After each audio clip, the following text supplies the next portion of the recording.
que l'état de nature n'est qu'un présupposé méthodologique, que l'état de nature n'est qu'un concept opératoire, que l'état de nature n'est qu'une hypothèse. Il disait, l'état de nature n'existe pas, n'a jamais existé et peut-être n'existera jamais.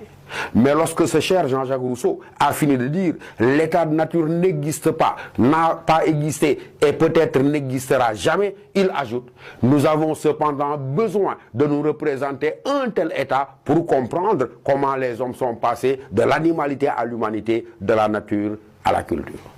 Sous les traits de Rousseau, l'état de nature est un état dans lequel, il dit, je le cite, l'homme était comme un animal stupide et borné.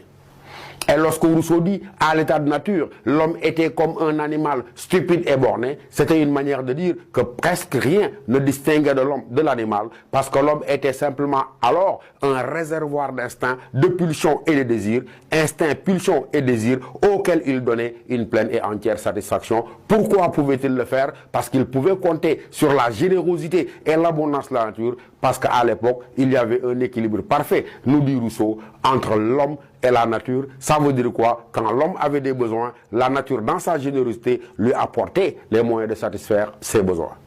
Et Rousseau va parler d'un funeste hasard. Ça veut dire quoi? D'un malheureux concours de circonstances par lesquelles, rupture de l'équilibre naturel, un nouveau cycle marqué par la pénurie, par le manque, va se substituer à l'état de générosité de l'abondance, faisant que Rousseau dit, je le cite, le genre humain périrait s'il ne changeait de manière d'être. Et lorsque dans cet ouvrage-là, le contrat social, Rousseau dit à un moment donné, le genre humain périrait s'il ne changeait de manière d'être, ça veut dire quoi? Les conditions de vie n'étaient plus réunies à l'état de nature, il fallait que l'homme inventât un moyen de sortir, et quand l'homme se regroupa, il créa la société. Quand il créa la société, il élabora des normes. Avec les normes, il se livra au travail. Avec les exigences de la vie sociale, il inventa le langage, ce qui permit à Rousseau de dire qu'en passant de l'état de nature à l'état de culture, l'homme cesse d'être un animal stupide et borné pour devenir un être intelligent et créateur. Et lorsque Rousseau dit, quand l'homme passe de l'état de nature à l'état de culture,